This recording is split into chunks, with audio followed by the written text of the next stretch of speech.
आज वॉर रूमची बैठक आम्ही घेतली होती। सर्व वरिष्ठ अधिकारी आणि फील्डचे अधिकारी व्हीसीच्या माध्यमातून या वॉर रूममध्ये उपस्थित होते। एकूण वॉर रूममध्ये आता 33 इन्फ्रास्ट्रक्चर प्रोजेक्ट्स हे आम्ही ट्रॅक करतो आहोत। मागची वॉर रूमची मीटिंग ही 21 एप्रिलला झाली होती। त्यावेळी या 32 प्रोजेक्ट्समध्ये 33 प्रोजेक्ट्समध्ये जवळपास 132 विषय होते की जे प्रलंबित होते। कुठे फॉरेस्टची परमिशन असेल, लँड ॲक्विजिशन असेल, असे वेगवेगळ्या 132 अडचणी त्याच्यामध्ये होत्या। त्यापैकी या वॉर रूम मीटिंग पर्यंत 63 आपण त्यातल्या अडचणी सोडवल्या होत्या।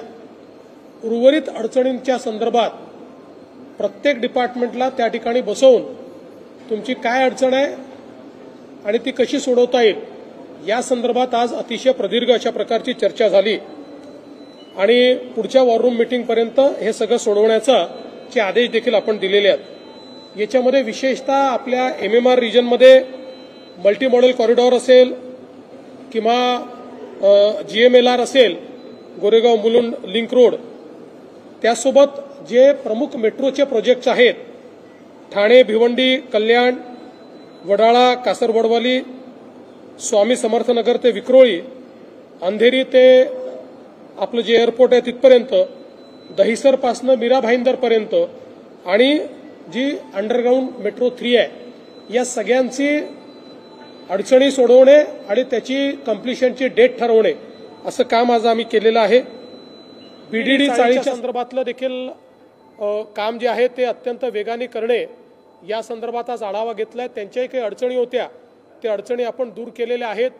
पहिल्या टप्प्याच्या बीडीडीच्या चाव्या या आता लवकरच आपण पुढच्या आठवड्यामध्ये देण्याचा निर्णय त्या ठिकाणी करतो आहोत। यासोबत शिवडी वरळी जो आपला एलिव्हेटेड रोड आहे हा याकरता महत्त्वाचा आहे की अटल सेतून आल्यानंतर वरळीकडे किंवा नॉर्थवर्ड जाणारे जे लोक आहेत त्यांच्याकरता अत्यंत क्रिटिकल इन्फ्रास्ट्रक्चर प्रोजेक्ट आहे।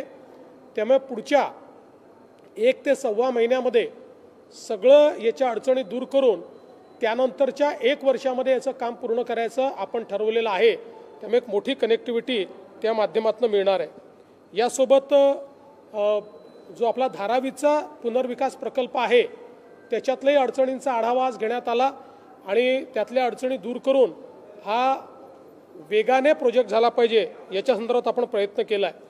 2 महत्त्वाचे ट्विन टनेल्स आपण करतो आहोत, ज्यातला एक जीएमएलआरचा ट्विन टनेल आहे आणि दुसरा बोरीवली ठाणे बोरीवली ट्विन टनेल आहे। याच्यातलेही जवळपास सगळ्या अडचणी संपवून आता शॅफ्ट त्या ठिकाणी उपलब्ध होत आहेत आणि टनेल बोरिंग मशीन्स जे आहेत ते आता त्या ठिकाणी प्रवेश करतायत।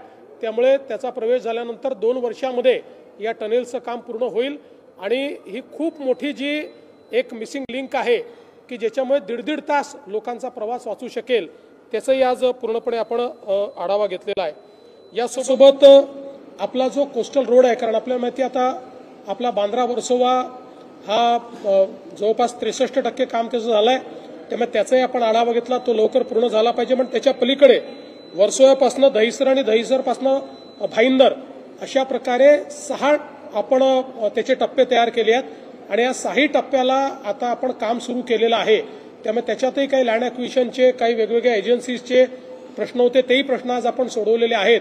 त्यामुळे थेट आपल्याला एक प्रकारे आपल्या वरळी बांद्रा सीलिंगपासनं तर भाईंदर पर्यंत एक लिंक मिळणार आहे आणि त्यामुळे पूर्ण वेस्टर्न एक्सप्रेसवे हा डिकंजेस्ट होणार आहे। तसंच मागाठणे ते गोरेगाव हा डीपी रोड आहे जो वेस्टर्न एक्सप्रेसवेला पॅरलल चालतो, ज्याच्यामुळे वेस्टर्न एक्सप्रेसवेवरचं मोठ्या प्रमाणात आपल्याला ताण कमी करता येणार आहे। त्याही संदर्भात आज आपण त्यातली अडचणी जी आहेत त्या अडचणी जे आपण मोठ्या प्रमाणात दूर केलेल्या आहेत। याच्यासोबतच गोरेगाव आणि मुलुंडचे फ्लायओव्हर्स आहेत त्याचेही आपण प्रॉब्लेम दूर केलेत। ऑरेंज गेट टनेल म्हणजे आपल्याला माहिती आहे की ईस्टर्न फ्रीवेवरनं उतरल्यानंतर मरीन ड्राईव्ह पर्यंत येण्याकरता जो टनेल आपण बांधतोय त्या संदर्भात काम तर सुरू झालेलं आहे, आता तिथे पूर्णपणे आपण काम चालू केलेलं आहे। पण तरी देखील बीपीटीचे एका जागेचा प्रश्न होता, तो आज आपण सोडवलेला आहे आणि या संदर्भात जी काही कम्प्लिशनची डेट आहे ती अजून स्क्वीज कशी करता येईल याचे आदेश हे आज आपण दिलेले आहेत। वाढवण बंदर आणि वाढवण एअरपोर्ट याचा देखील आपण आढावा घेतलेला आहे। त्यासोबत वर्धा नांदेड रेल्वे प्रकल्प जो आहे याच्यामध्ये यवतमाळच्या भागामध्ये काही ॲक्विजिशनचे प्रॉब्लेम होते ते आता आपण सॉल्व्ह केले आहेत, त्यामुळे अतिशय वेगाने हा प्रकल्प असेल। वडसा गडचिरोली हा जो रेल्वे प्रकल्प आहे त्याच्यातले अडचणी ज्या आहेत त्या आपण दूर केलेल्या आहेत आणि त्यालाही आता गती देण्याचा आपला प्रयत्न आहे। जालना नांदेड आपला जो समृद्धीचा कॉरिडॉर आहे याच्यामध्ये काही लँड ॲक्विजिशनचे इश्यूज होते तेही आज आपण सॉल्व्ह केलेले आहेत, त्यामुळे त्यालाही आता आपल्याला गती देता येईल।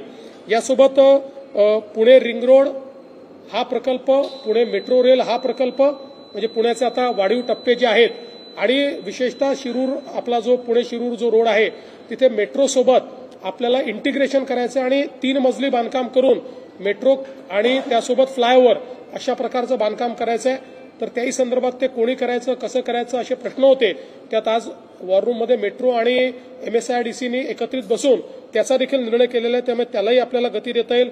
मुळा मोठा प्रोजेक्टचा देखील रिव्ह्यू हा आपण या ठिकाणी घेतलेला आहे। असे एकूण महाराष्ट्रातल्या वेगवेगळ्या भागातल्या 33 प्रोजेक्टचा रिव्ह्यू घेऊन या सगळ्या प्रोजेक्ट्सला फास्ट ट्रॅकवर आपण आणलेला आहे आणि आपल्या वॉर रूमचा फायदा हा होतो की सगळे अधिकारी केंद्र सरकारचे, राज्य सरकारचे एकाच ठिकाणी असल्यामुळे ज्यांनी ज्यांनी अडवणूक केली आहे किंवा ज्यांच्या ज्यांच्या ठिकाणी निर्णय झालेले नाही आहेत ते निर्णय अत्यंत वेगाने त्या ठिकाणी होतात।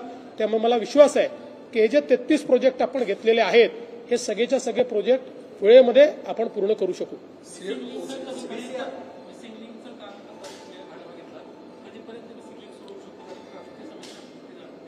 तुम्ही कुठली मिसिंग लिंक म्हणताय?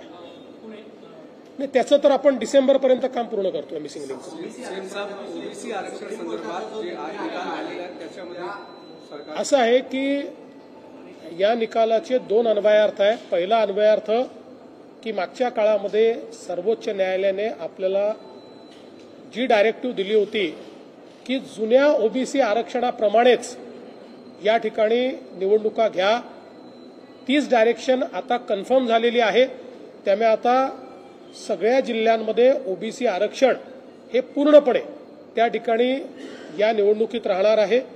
दुसरी मागणी त्यांनी केली होती की 2022 मध्ये जी काही रचना झाली होती त्याप्रमाणे, म्हणजे 3चा प्रभाग वगैरे अशा प्रकारची जी रचना झाली होती त्याप्रमाणे निवडणुका करा। आपल्याला माहिती आहे की तो कायदाच आपण रद्द केला होता, त्यामुळे सर्वोच्च न्यायालयाने सांगितलंय की आता 2022 प्रमाणे नाही तर 2017 प्रमाणेच या ठिकाणी या निवडणुका होतील। त्यामुळे या दोन्ही बाबी राज्य शासनाच्या सर्वोच्च न्यायालयाने मान्य केल्या।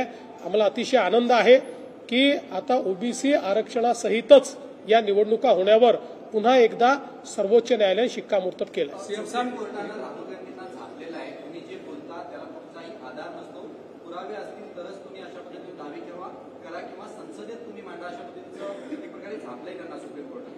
खरं म्हणजे मी सुप्रीम कोर्टाचे आभार मानेन, कारण उच्च पदस्थ लोकांनी अफवा पसरवणं आणि देशहिताविरुद्ध बोलणं हे अतिशय निषेधार्ह आहे। आणि ज्या प्रकारे राहुल गांधी कुठल्याही पुराव्याविना चीनने आपली भूमी बळकावली आणि भारत विरोधी, म्हणजे ज्या भाषेत पाकिस्तान किंवा चीन बोलतं त्या भाषेमध्ये ते त्या ठिकाणी बोलतात, ट्विट करतात, कुठलाही पुरावा देत नाहीत आणि त्यातनं देशाची बदनामी होते। जे आमचे फोर्सेस आहेत जे इतक्या भयानक -40 डिग्री टेम्परेचरमध्ये ते आपल्या सीमेवर सीमेचं रक्षण करतात आणि तुम्ही इथे बसल्या बसल्या सांगता की सीमेची जागा गेली। त्यामुळे मला असं वाटतं की सुप्रीम कोर्टाने राहुल गांधींना योग्य सल्ला दिलेला आहे, चांगल्या प्रकारे झापलेला आहे। आता तरी राहुलजी सुधारतील आणि अशा प्रकारचं भारत विरोधी वक्तव्य देणं बंद करतील असा मला विश्वास आहे। राहुल गांधी के ऊपर जिस तरीके से सुप्रीम कोर्ट ने टिप्पणी की है उसको कैसे? मैं सुप्रीम कोर्ट का आभार व्यक्त करता हूं क्योंकि उच्च पदों पर बैठे हुए लोगों ने अफवाहें फैलाना, देश के हित के विरोध में बोलना ये बंद होना चाहिए। और हमने देखा जिस प्रकार से राहुल गांधी लगातार बिना किसी एविडेंस के, बिना किसी साक्ष्य के लगातार बोलते रहे कि चीन ने भारत की जमीन को हथिया है। इसके कारण सीमा पर -40 डिग्री में लड़ने वाले हमारे जवानों के मॉरल पर उसका असर होता है, क्योंकि वो जानते हैं कि उन्होंने देश की जमीन बचाई है, और वहीं देश के इतने बड़े नेता इस प्रकार का झूठा बयान देते हैं। लगातार जिस भाषा में पाकिस्तान या चीन बोलता है उसी भाषा में राहुल गांधी बोलते हैं। ये बहुत गलत बात है, ये देश के हित के विरोध में है। एक बहुत बड़ी पार्टी के वो नेता है, इसके कारण दुनिया में भी हमारे देश की बदनामी होती है। तो मुझे लगता है कि अब जब सुप्रीम कोर्ट ने उनको रेप्रिमांड किया है तो शायद वो आगे से अपना रवैया बदलेंगे। ओबीसी आरक्षण को लेकर सुप्रीम कोर्ट में आज 2 मसलों के ऊपर लोग गए थे। इसमें एक मसला ये था कि ओबीसी का जो आरक्षण है तो वो रहेगा कि नहीं, एक प्रकार से उसके खिलाफ ही ये लोग गए थे। और दूसरा 2022 के अनुसार आप चुनाव कीजिए, यानी बिना आरक्षण के। और 2022 में जो यहाँ की सरकार थी उस समय की महाविकास आघाड़ी की, उन्होंने जो रचना की थी उस रचना के अनुसार आप कीजिए। ऐसी 2 मांगे उनकी थी। उन मांगों को सुप्रीम कोर्ट ने खारिज किया है, इसलिए अब ओबीसी रिजर्वेशन के साथ ही चुनाव होगा। और चूंकि 2022 का कानून नई सरकार ने निरस्त किया था, इसलिए नए कानून जो 2017 की रचना के अनुसार है उस हिसाब से ही ये चुनाव होगा। कबूतर खाणे बंद करण्यात आलेले आहेत, त्यामुळे जैन समाजानं नाराजी घेत आक्रमक रूप प्रदान करतात। कशा पद्धतीने तुम्ही बघताय? असे की या संदर्भात नांदणीचा विषय आणि कबूतरखान्याचा विषय, या दोन्ही विषयांवर मी उद्या बैठक बोलवलेली आहे।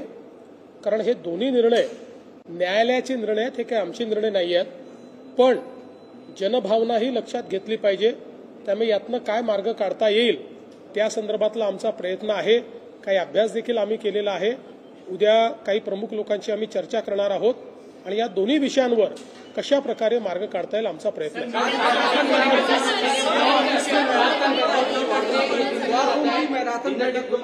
गांधींच्या कुटुंबियांसोबत कसं पाहता सेक्युलरिझमकडे जाते शिवसेना उद्धव? मला असं वाटतं त्यांनी डिनर डिप्लोमसी करावी, मग दुसऱ्या दिवशी ब्रेकफास्ट डिप्लोमसी करावी, मग त्यानंतर लंच डिप्लोमसी करावी।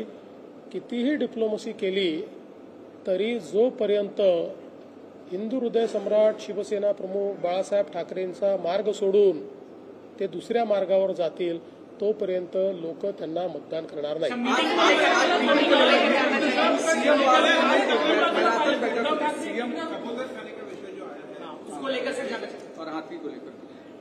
देखिए, कबूतर खाने बंद करने के संदर्भ में माननीय न्यायालय ने, कोर्ट ने यह निर्णय दिया हुआ है, ये सरकार का निर्णय नहीं है। लेकिन जनभावनाओं को देखते हुए हमने कल इसके ऊपर एक मीटिंग बुलाई है।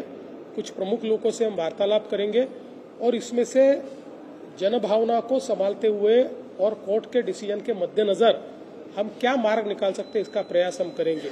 उसी प्रकार से जो नांदड़ी मठ में जो एक हाथीन को रखा गया था और उसका जो एक प्रश्न निर्माण हुआ है उस पर भी कल हम बैठक करने वाले हैं। मैराथन बैठक जो हुई है आज जो उस पर देखिए, हम लोग वॉर रूम के माध्यम से 33 प्रोजेक्ट्स को ट्रैक करते हैं। इन प्रोजेक्ट्स में कुल मिलाकर 133 प्रश्न निर्माण हुए थे। इसके ऊपर हमने एक बैठक की थी अप्रैल 2025 में। इसमें 61 विषयों को हमने सुलझाया था। बचे हुए विषयों के ऊपर आज वापस हमने बैठक की है और उनको भी सुलझाने का हम प्रयास कर रहे हैं। इसमें मुंबई और पुणे के मेट्रो प्रोजेक्ट्स हैं, इसमें हमारे गढ़चिरौली, यवतमाल, वर्धा, नांदेड़ इसके रेलवे प्रोजेक्ट्स हैं, इसमें मुंबई के अलग अलग मेट्रो प्रोजेक्ट्स हैं, इसमें वाढ़वण का जो हमारा पोर्ट है वहां पर जो हमको एयरपोर्ट बनाना है इसके विषय है, इसमें हमारे जो एक्सप्रेसवे हम लोग बना रहे हैं उसके विषय, इसमें जो हम अलग अलग प्रकार के टनल्स बना रहे हैं मुंबई में उसके विषय, ये सारे विषयों को फास्ट ट्रैक पर कंप्लीट करने का प्रयास हम कर रहे हैं। परिणय फुके यांनी म्हटलंय की शिवसेनेचा बाप मीच आहे। असं आहे की अलीकडच्या काळामध्ये वाक्य कापून कापून दाखवणं आणि त्याच्यावर दिवस काढणं हे जे आपण सुरू केलेलं आहे हे बंद करा. मला माहिती होतं तुम्ही विचारणार म्हणून मी त्याची पूर्ण माहिती घेतली आणि त्याच्यामध्ये त्यांनी हे सांगितलं की कुठल्याही गोष्टीचं त्या ठिकाणी श्रेय आईला जातं आणि त्याच्यात काही चुकलं तर ते बापावर केलं जातं आणि भंडाऱ्यामध्ये शिवसेनेचे लोक काही झालं की माझ्यावर टाकतात त्याच्यामुळे मी बाप आहे का अशा प्रकारचं. आता ठीक आहे, म्हणजे हे वक्तव्य जर पूर्ण कॉन्टेक्स्टमध्ये बघितलं तसं बोललं पाहिजे नाही बोललं पाहिजे तो त्यांचा विषय आहे, पण पूर्ण कॉन्टेक्स्टमध्ये बघितलं तर शिवसेनेचा मी बाप आहे असा त्याचा अर्थ कुठेही होत नाही. त्यामुळे अर्धवट वाक्य कापायची आणि ती चालवायची बंद केलं पाहिजे.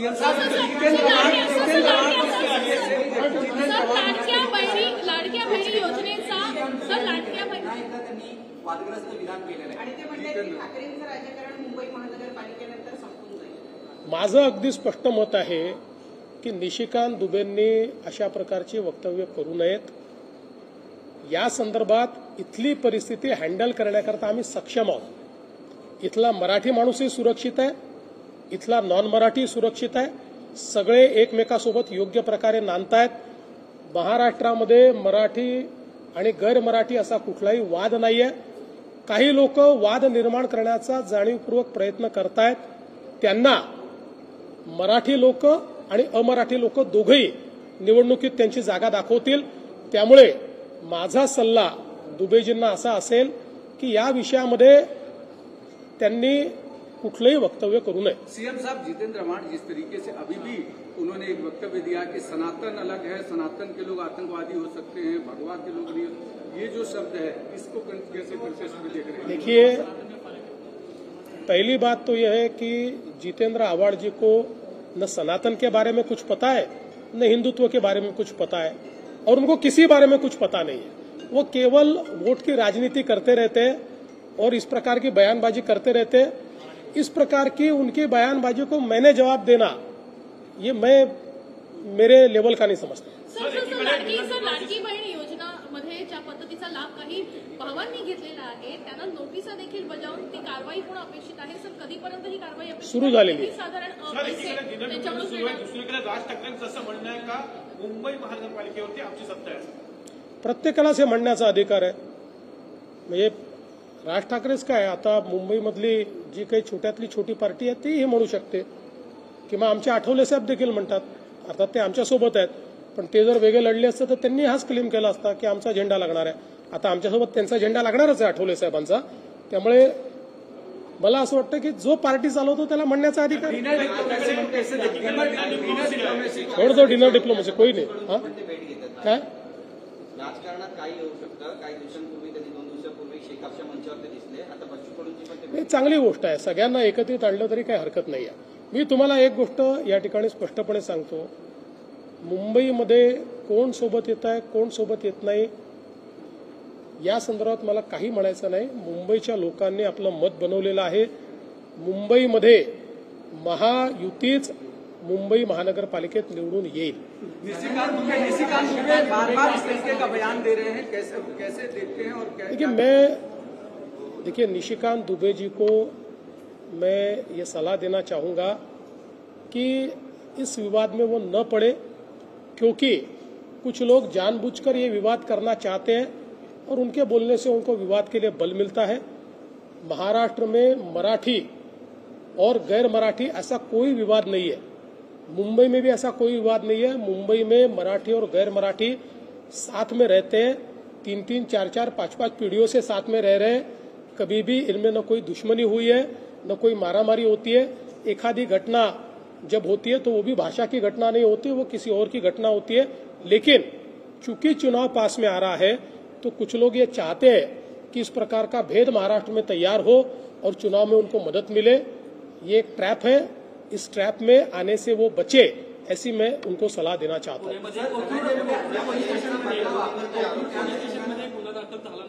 अनेक लोक जे आहेत तिथं बसलेले एक मुलगी जिला विषय मांडला होता आणि अॅट्रॉसिटीचा मागणी केली होती. मला असं वाटतं की या संदर्भात पोलिसांनी स्पष्ट खुलासा दिलेला आहे आणि पोलिसांनी या संदर्भात कायदेशीर जी कारवाई आहे ती करावी. कुठल्याही दबावात कारवाई करण्याचं कारण नाही आहे. जे कायद्यात बसतं ती प्रत्येक गोष्ट पोलिसांनी करावी. वापरताय आणि आजचा जे दंड आहे ते जवळपास 46 लाखापर्यंत गेलेला आहे आणि याच्यातील 1 रुपया सुद्धा मुख्यमंत्र्यांनी कमी करू नये अशी मागणी अंजली दमानी यांनी केली.